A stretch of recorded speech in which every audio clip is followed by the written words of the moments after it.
Hopefully you're wrapping things up. If you're doing anything fancy, you're probably doing it wrong. It's really straightforward. So don't do any weird fancy stuff here. Uh, anyway, if you are done, go ahead and pass your paper over towards the middle, and I'll get what you got. If you're done. I'm not rushing you. I'm not.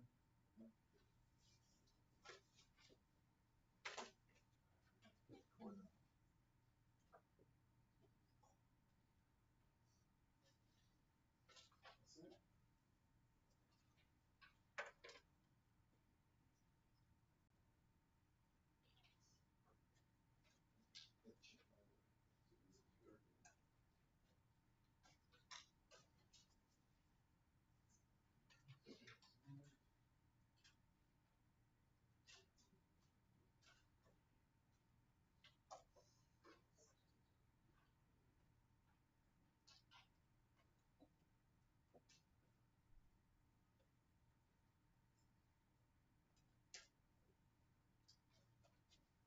That's it. That's it. All right, great.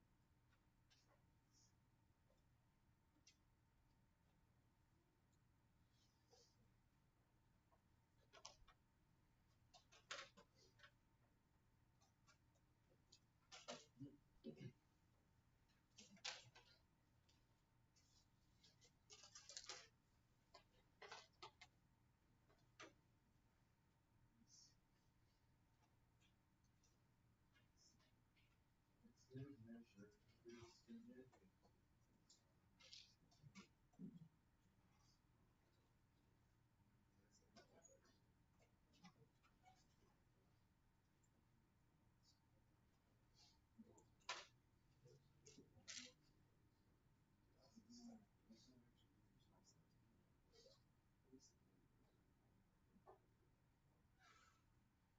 There you go.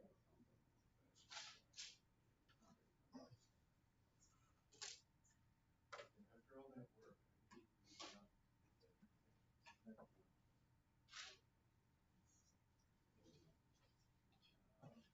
Sorry.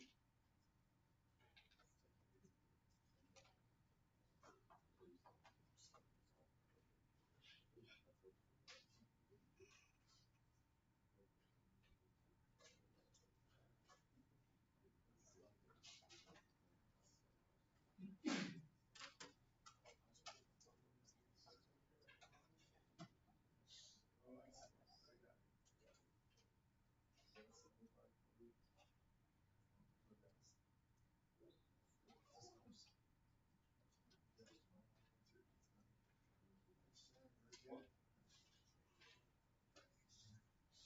You guys nervous?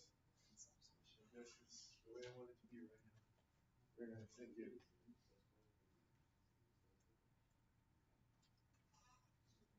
Something. More here, Eli. You think that's good? How good is this gonna get? All right, Josh. Are we finished typing?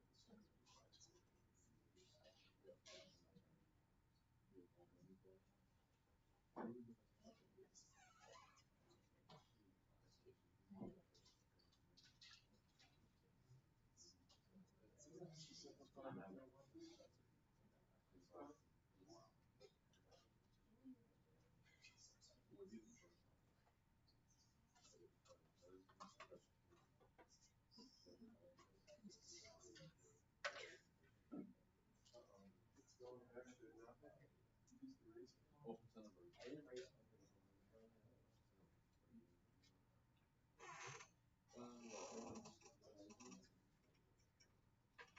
Cut it just a minute, so see what we get.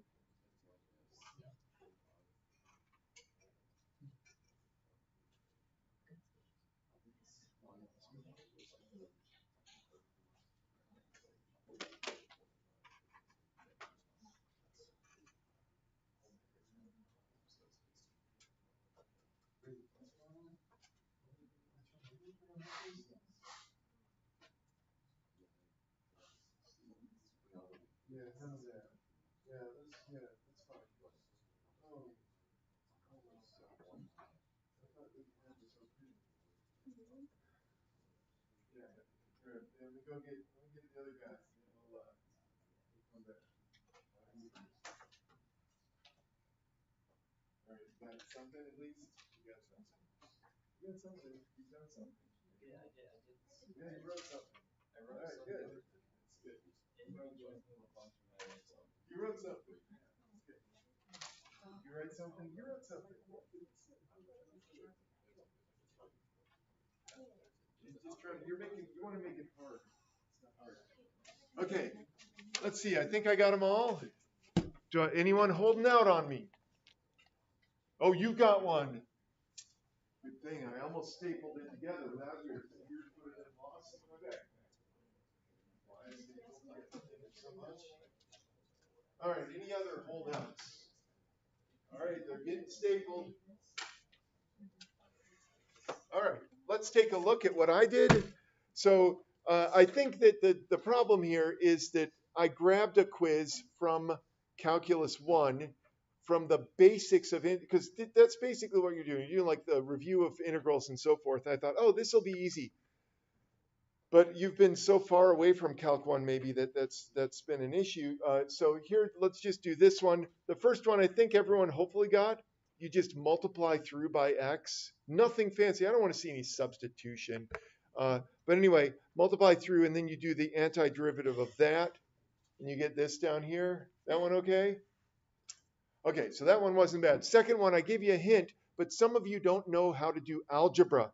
And so that's a problem. So I suppose I need to remind you about how to do algebra. In particular, sine of x plus cosine of x squared. Let me just do this, a simplified version. I'll do a plus b squared is equal to a squared plus 2ab plus b squared. That's the squaring a binomial. If you need to, you can FOIL this. Here's the thing that is not true. So let me just write this down. A plus b squared is not equal to a squared plus b squared. If you don't believe me, pick two numbers. I don't care what numbers, as long as it's not 0 and 1. Pick two numbers and plug them in. Say 3 and 4.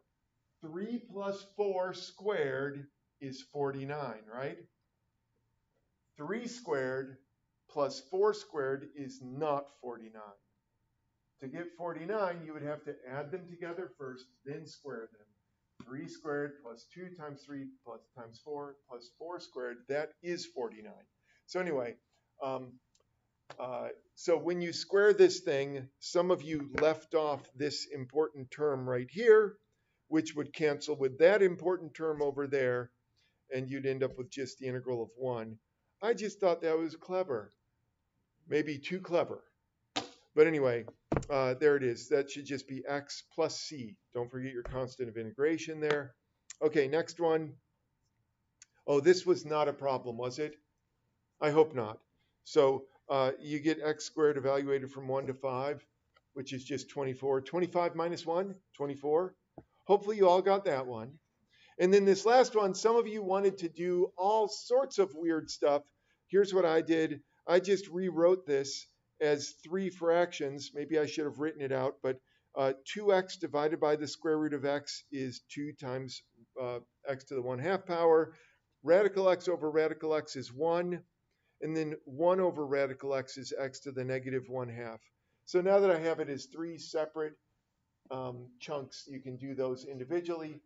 Antiderivatives are easy. So that's what I meant by don't get fancy. Just do it. And there it is. And then, of course, I insisted on doing it by hand. And I got this. I hope that's right. I did it all in my head. But it's something I saw a lot of 4.02s. So I'm guessing that that's probably equivalent to this. Okay, we need to move on. So we need to move on to another technique. So I just told you not to get fancy, and here we are getting fancy. So let me just review for you for a minute. Integration.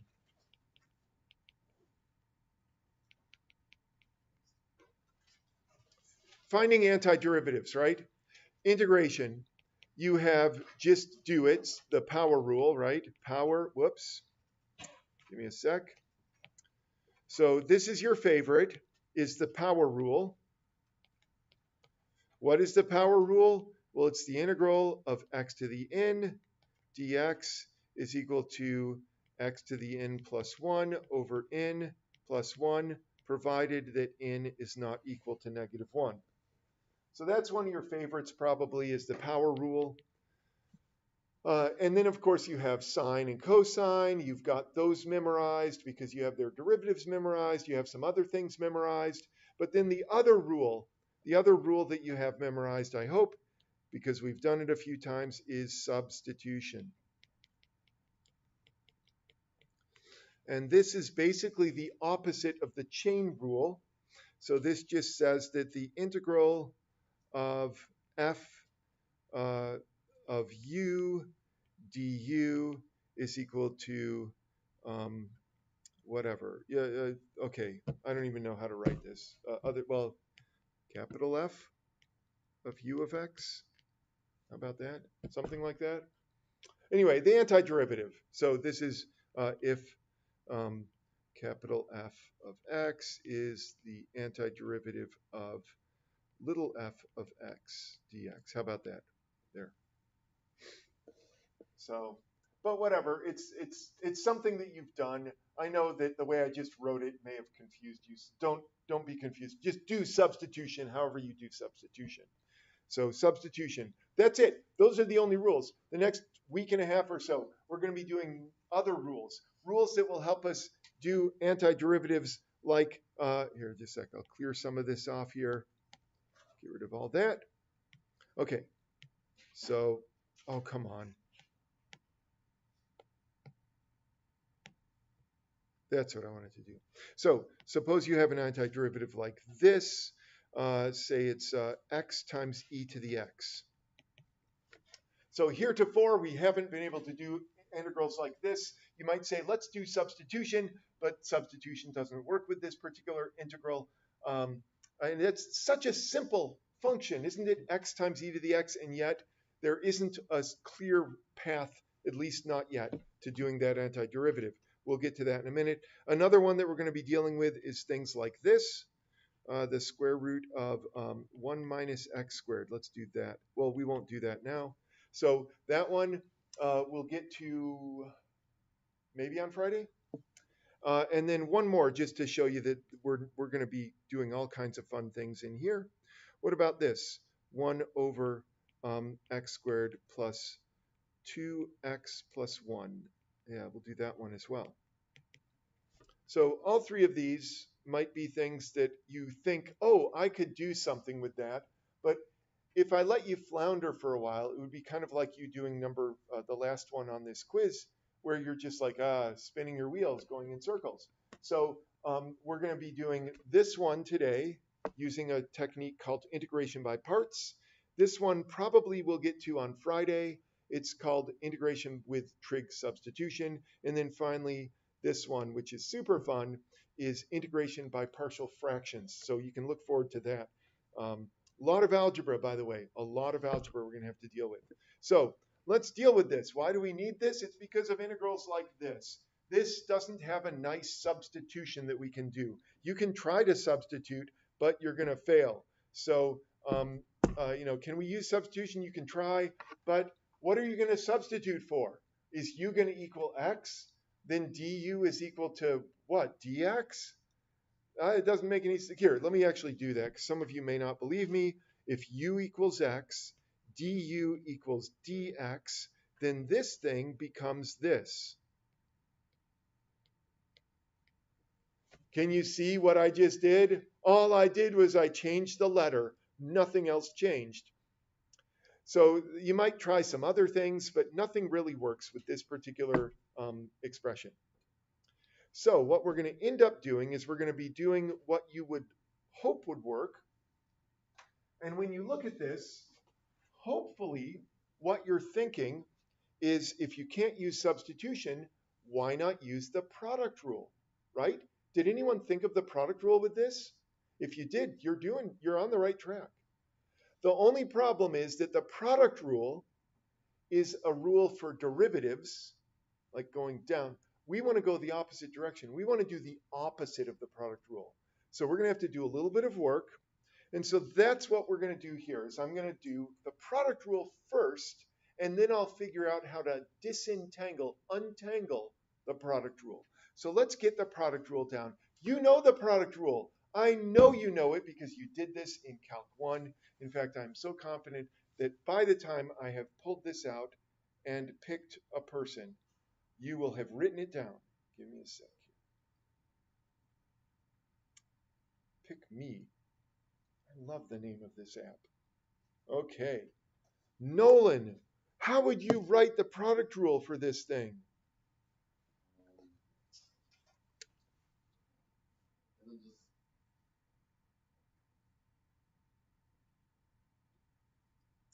So you're doing the derivative of a product. Oh, f prime of x times g of x plus g prime of x times f of x. So beautiful. I love it. Perfect. Hopefully everyone has that memorized, or your memory has now been jogged. You're like, yeah, that was fun. Like those great good old days when things were easy in Calc 1. Okay, so there's the product rule. So what I want to do is I want to take this and I want to apply the second fundamental theorem of calculus by doing the antiderivative of both sides of this thing. So here's how this looks. Come on. Whoa, it all showed up at once? Come on. I hate that. Okay, here. Yeah, I can't have it all show up at once. Sorry. I'm going to have to write it out. Suppose I could probably fix things here. Let me see if it's right here. If it's right here, I'll fix it. Integration by parts. Let me just fix this so it doesn't all show up at once, because that's terrible. Just a minute. So 1, 2, 3, 4, 5. And insert animations. How about if we make it fade in? That always looks so dramatic, doesn't it? Okay, and then start on click. There, now they'll all show up separately. Okay, this will be better. That's much better, isn't it? Okay, so that's the product rule, except all I've done is I've changed F and G to U and V. The reason being that when we get done with this and turn the product rule upside down, we're going to need to do some substituting, and we're used to doing a U substitution, so now I'm going to have two things that I'll substitute for. More on that in a minute. So that's my product rule. Now let's turn this sort of upside down in the sense that I'm going to do the antiderivative of this. So the antiderivative of this, if I did the antiderivative of that with respect to x, will be the same as the antiderivative of this with respect to x plus the antiderivative of this with respect to x. So far so good. We're just doing some just basic calculus manipulation here. It's just almost like algebra because you're just doing the same thing to both sides of an equation. Now here's where the fundamental theorem of calculus comes in, the second version of it, which says that the integral of a derivative, notice that this thing is the derivative of uv. The integral of this is equal to just the thing in parentheses there. Like the integral of f prime of x is just f. So that's the next thing that we're going to do. There it is. I've also rewritten this dv over dx as the v prime is dv over dx, and u prime is going to be du over dx. There's a reason for this that I'll deal with in just a minute. But this here is just fundamental theorem of calculus, second version. Not the first version is the one where you're slicing things up and you're saying, I want to take a Riemann sum and turn it into a definite integral. This is the second one that says the derivative of an antiderivative is the original function and vice versa. Getting back to this, now hopefully you are tempted, aren't you, to cancel dx's? You're not really allowed to do that, but we can pretend. See, what we're actually doing is we're applying the chain rule to both of those, and you end up with something like this. almost done. We're almost to where you care. Oh, I forgot to mention. I do this with Calc 1 because in Calc 1 we're deriving derivatives like from scratch. And I've told them that they don't have to do the limit definition of the derivative ever again, except for one more time on the final exam. And so I do the limit definition for them and I tell them, you don't care about this, but I have to, I'm contractually obligated to write this down. So in a sense, you don't care about this. This is all the background work. But it's kind of interesting to see where this comes from. So this is all legal. It's all valid. Here's what you do care about, maybe, and that's this last bit right here. That one. In fact, I'm going to rewrite this one more time because I don't like the way that that's written.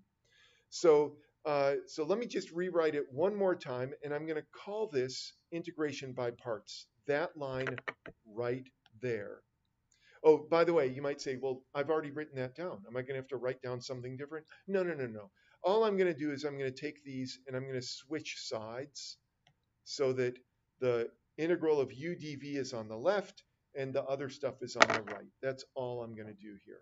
So here it is. This is called integration by parts right there. I know, it's like, well, what? It's like, what is this? This really doesn't say what's going on. So let me demonstrate what this is and why we care. And then the problem that you're going to have to overcome, and I don't care how you overcome it, but the thing that you're going to have to overcome is, well, there's two things, but the main thing is this needs to get stuck in your brain somewhere. So that will have to get in there and be memorized. That is the formula for integration by parts. Okay, let's go back to that original function that we had up here. Let's see, this one. Give me a sec. I'm going to clear that ink and go back. Whoops, go back one. There we go. So let's deal with this. I will toggle back and forth. Don't worry. In fact, I'll just rewrite. Let me write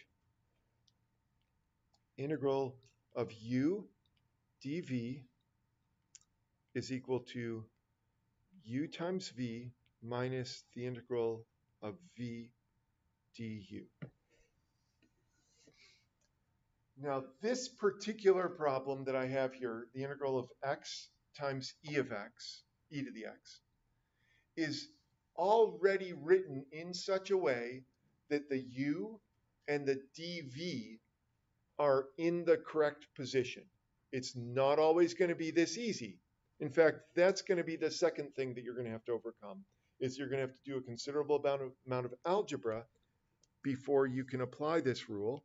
But for this thing right here, I'm just going to highlight, is going to be dv. Hold on a minute. The other thing, this thing right here, is going to be what I'm going to be using for u.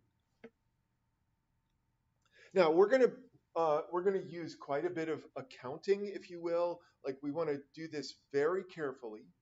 But for this one, because this one is set up so nicely, I think that what I can do is I can just walk you through this using this formula. Notice that there's that u right there. So let's just start writing and hope for the best.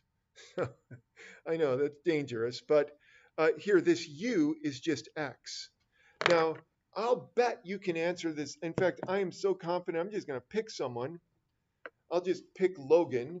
Logan, you see this here, this e to the x dx? That's what I'm calling dv. So I want to know from you if you can guess what v is, if that's going to be dv.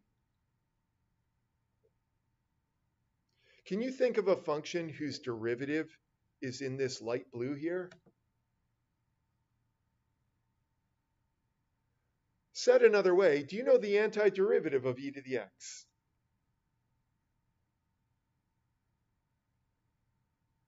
Let me give you one more hint, and then I'll actually feed it to you. But e to the x is everyone's favorite function because it's its own derivative. So what is the antiderivative of e to the x? E to the x, very good. So if I was gonna try to figure out what this v is, it's probably gonna be e to the x. Now I've got to subtract from this the integral of that v that Logan told me, but then I've got to deal with du. Now, like I said, we're going to actually do this really carefully in just a minute, but this one is so straightforward that I think we can just do it. Drew, do you know what du is? If I'm calling x, x is going to be u. So do you know what the derivative of that is, Drew? Where are you, Drew? There you are. What's the derivative of x? It is just 1. Yeah, I know. Maybe this one's too simple, but yeah, that's just going to be 1. And I'll throw a dx in there just to make it look good. And so now, final step, almost done. And then we'll do this more carefully. Claire, what's the antiderivative of e to the x? Yeah, so this thing here, it just becomes e to the x. Don't forget the plus c, and then we're all done, and we're happy. All right, I know that was so quick, and it might have been, you might have thought, oh, that don't know exactly what happened there. So let's find another problem. Let's do this one. So here, this one is going to require a little bit more rearrangement. So, but here, what I'll do is going back to this right here, this is the form that I need to memorize. And so let me just write this down. Every time I do the integration by parts method, I'm going to write this down. Integral of u dv is equal to u times v minus the integral of v du. I'll be writing this so often today and saying it that you're going to be sick of it, and you'll hopefully have it memorized. It's kind of like when, you've all got, well, I don't know, shouldn't say you all, but you probably, many of you, if not all of you, have the Lord's Prayer memorized. And it's because you've said it so many times or heard it said. So if we just say it, if we do it, the more times you do this, the more times you'll have it. Same thing with like Psalm 23. Probably you've been forced to memorize that at some point. So this, we just have to say it, we have to do it, and we'll get it memorized. Okay, let us take a guess. Here we go. We need to have, so here's what I'm going to do from now on. I didn't do this with the first problem. I probably should have. But what I will do is, because this is my starting point, I will always write down this stuff, u and dv. And basically, the u and the dv are going to come from there. They're going to be pieces of that original function, and they're going to be pieces that are multiplied together. So Austin, I want you to just pick a u. Pick anything you want for u. X squared sounds pretty good. So x squared, notice what Austin did is he said, look, I've got a product of two things. X squared is going to be u. And so here's the thing. Whatever's left over, that's going to be dv.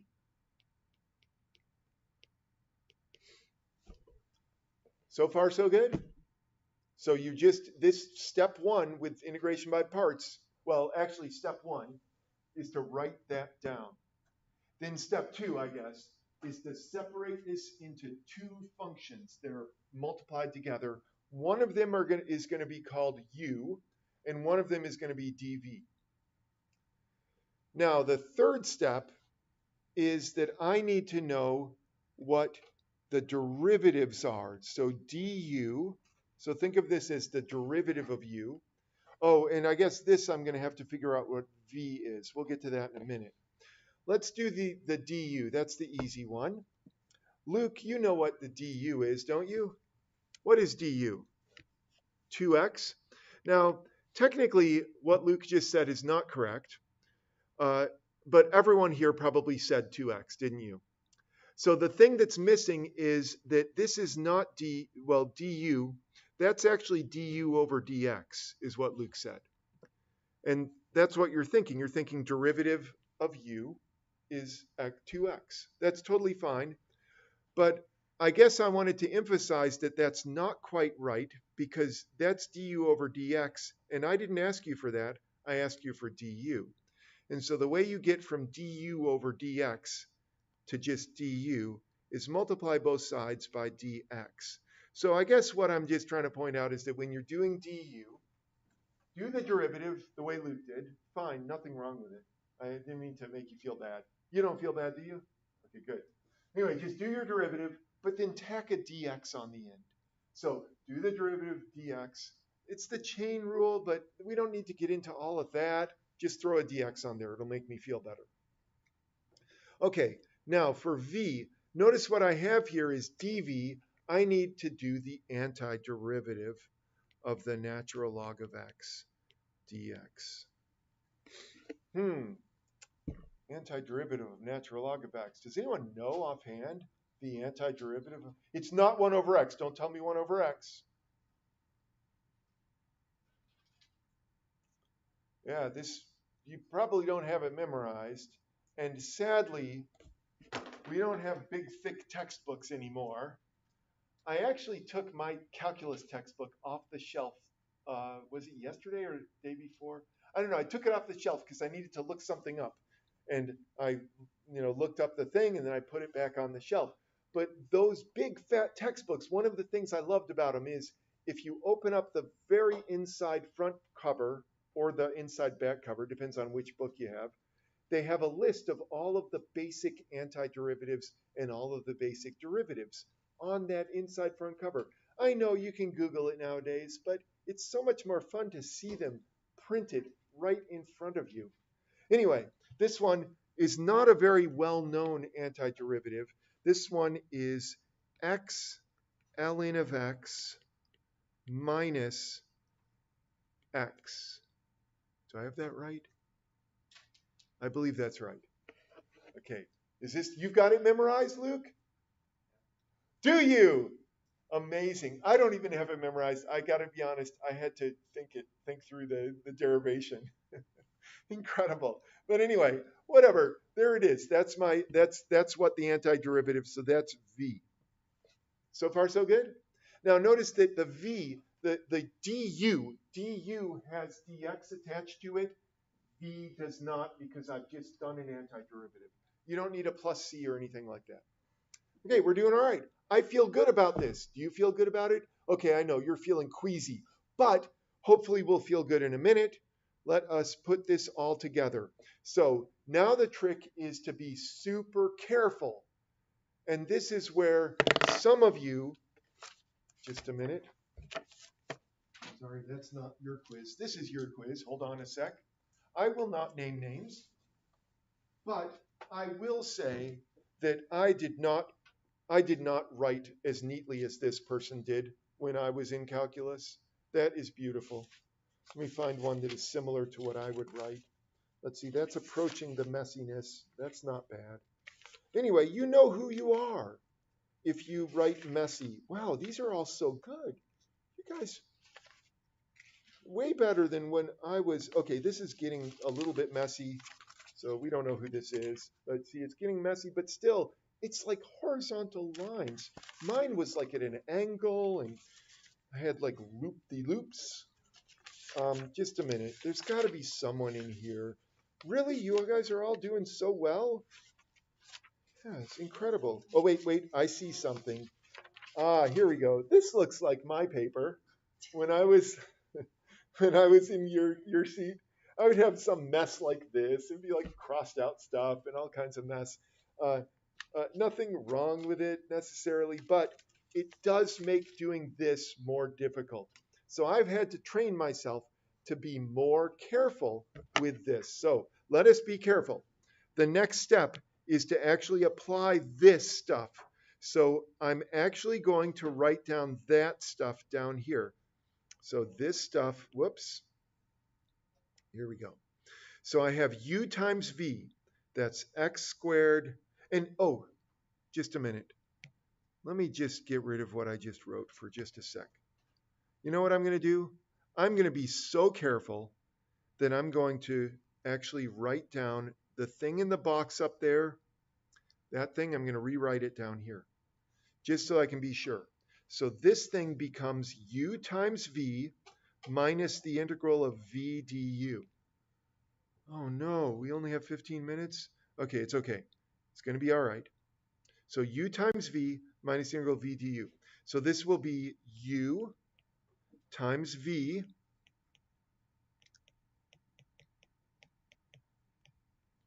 minus the integral of v times du. So you see how I did that? Do I need to highlight? I do. Well, I'll just highlight this. There's v, here's v, here's v, there's v, there's v. The other stuff, hopefully you see. So you can see the 2x dx is right there. U is right there. So u times v minus the integral of v du. You know what? This method seems like garbage, doesn't it? What in the world? Just a minute. 2x squared ln of x minus 2x squared dx. I am offended. Do you see what has happened? Some of you do. Some of you don't care. Let me point out what has happened. I started out with this. I didn't know how to do the antiderivative of this. And so I thought, use integration by parts. Dr. Noonan says use integration. We did integration by parts. Nothing is wrong. This is all correct. And look what happened. It is worse than it was up there. It is 2x squared. That was just x squared. Things got worse. Well, after you calm down, whenever you encounter something like this, what you need to do is back up and say, I must have chosen poorly when I went, who was it? No, I don't even want to know. Whoever it was, it's okay. It was your first go. Whoever chose u equals x squared, that was not a good choice. So we have to go back and try again. It's okay. I've got lots of white space over here. We're going to do this a second time, but we're going to do it right. I know you're just about to throw this away. Don't throw it away. It's good stuff. It's all correct. This is all correct. There's nothing wrong down here. But just I wanted to make sure that you understand that sometimes things don't go your way. And sometimes you get down here. Sometimes I get down here and I realize, what? It got worse. I mean, this is worse than that. It should not get worse because integration by parts is supposed to make things easier for you. And if it gets worse, then go back and try again. And by trying again, I mean, do a little bit of algebra with your original expression to write it differently.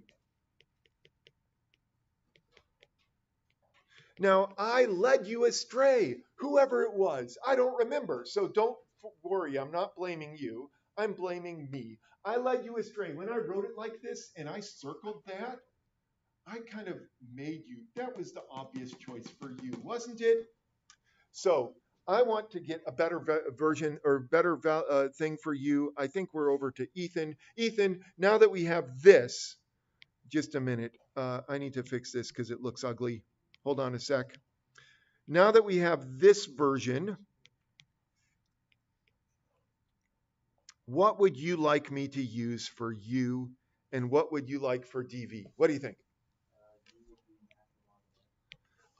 Yes, u is equal to the natural log of x, and then dv is the rest of this stuff, is equal to x squared dx. So the lesson to be learned is don't always just assume that whatever is presented to you is already in the right order. You might have to switch things around to make it work for you. This is going to, check it out. This is going to be amazing.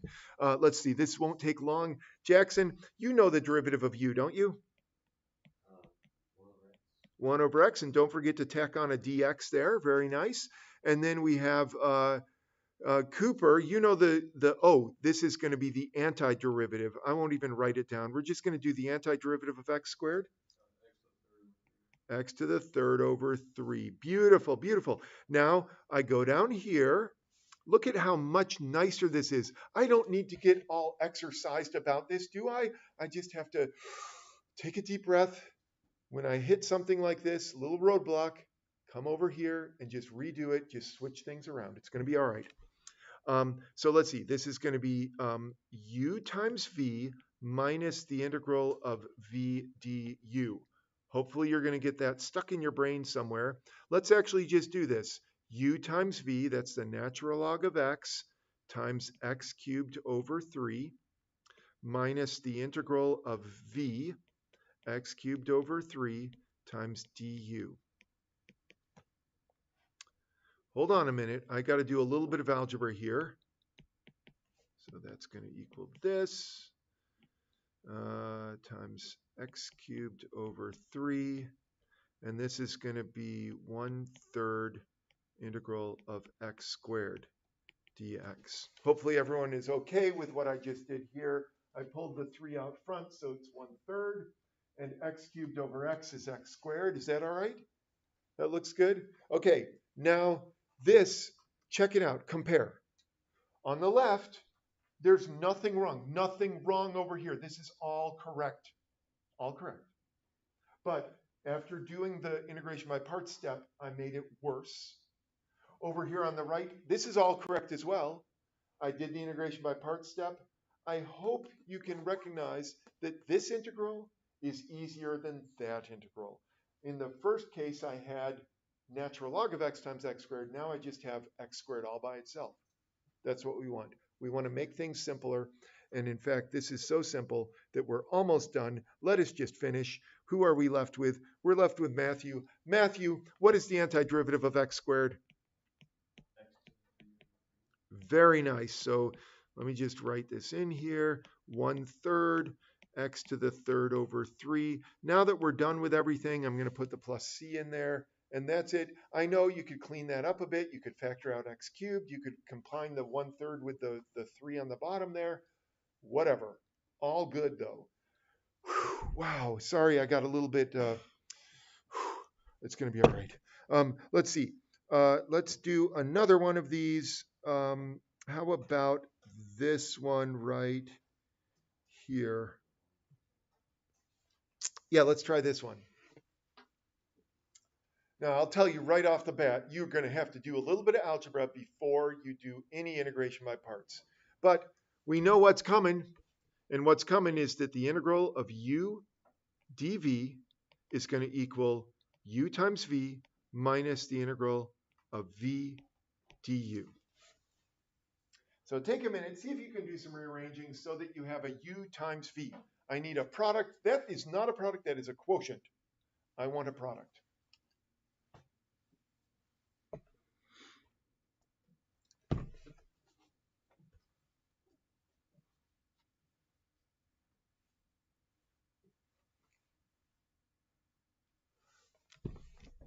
Joshua, are you looking at a product back there? What kind of product are you looking at? X times e to the negative x. Very nice. Now let me just point out something really quick, and that is that there's two ways that you could write that product. You could either write that product the way Joshua did, or you could write it this way, e to the negative x times x dx. So just be aware that there are two ways to write this. Now, in this case, Joshua's method is going to be the right way to write it. But if you got down to like here and started pulling your hair out because it's so complicated, you might go back and try the other way of writing it. So sometimes you actually have to redo a problem, but sometimes the best way to go is to turn around, go back to where you started from, and then restart the whole problem. Okay, but anyway, getting back to this, I'm going to erase the one that, this one. So go ahead and identify your u and your v, or dv. Then compute du, compute v, and then we're off to the races. This one will be easy, hopefully.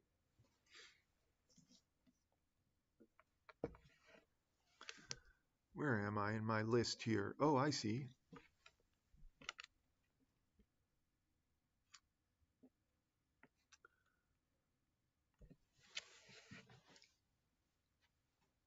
So I know I keep interrupting you, but hopefully you were able to write down your u and your dv. Gavin, what did you use for u? Just x all by itself. That means all the rest of this stuff is going to be dv. Very nice. That's perfect. And then, Andrew, what do you get for du? What's the derivative of x? The derivative of x is 1. 1. And then don't forget to tack on the extra dx there, just to make me happy.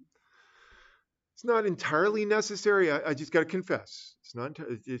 It's cleaner though. It's correct. So technically, it's not correct if you don't put that there. All right, Mariah, do you know what the antiderivative of e to the negative x is? It would be. Now, you might have to do substitution, but Mariah probably didn't need to, and I don't need to because this is an easy enough antiderivative. But sometimes you have to do substitution inside of integration by parts. Just take a deep breath and do it. It will be okay. Anyway, that looks great. Next, do we have time? What is this? What is the time? It's 10:06. Yeah, we got time. Okay, so next we're going to write this out. I have u times v minus the integral of v du. So that's what we're going to write. So it's x times negative e to the negative x minus the integral of negative e to the negative x times 1 dx. Ooh, look, we're almost done. In fact, we are done, aren't we? X e to the negative x. The double negative becomes a plus here. Oh, we get a triple negative, don't we? Okay. Minus e to the negative x, because we're going to do the antiderivative. So Mariah already did the antiderivative of this for us. So antiderivative of this becomes the negative of e to the x. And then you have a negative there. Triple negative becomes negative. Beautiful. Okay, so what you're going to find is that the difficulty is going to lie in figuring out which function to use for your u, which function to use for your dv. And there will be some weird cases. Most of the things will be relatively straightforward like this, which we aren't going to do now because we only have 2 minutes. But I wanted to just show you that there are some weird cases like this. And you might say, what do I do with that? So what is this? Is this the arctangent? Yeah, this must be arctan. So in this case, you could do, how about this? Look at that, you're all packing up. Come on, we got a minute. Okay, you guys don't care. Okay, here, so I guess what I wanted to point out is that it's okay for u to equal 1 or for dv to equal 1. In this case, dv is equal to dx. This is arctan of x. du is 1 over 1 plus x squared, and v is equal to x. That's dx there. So anyway, if you worked this one out using this, you would get the correct answer. Natural log, once again, where is the other function? You see only one function there? Well, just think of this as being a 1 right here times this stuff. Or actually, the 1 is going to go over here. So in this case, u is equal to natural log. dv is 1 dx. You might notice that it's nice when the derivative makes things simpler. And I would think we all agree that natural log is more complicated than 1 over x. So, and we don't want things to get too complicated when you do the antiderivative. Is that the only weird case? Ooh, this weird case. Okay, so sometimes you have to do integration by parts twice, or you have to do integration by parts even more than that. So that's what this weird case is. I don't remember if there are any things like this on your homework, but we might have to pick up the pieces with those on, oh, this is one where you have to do it multiple times. We don't have time to do it. But here you'd have to do integration by parts like 5 times. I know, you're like, oh, I hope that's not on the homework. Well, if it is, we'll pick up the pieces tomorrow. I'll have to look at the homework right after I leave here. So thanks for coming. I'm going to take a peek at the homework. You can go, and I'm going to pause the recording if you want to chat. Otherwise, have a great Tuesday. Enjoy the sunshine. Coffee hour today.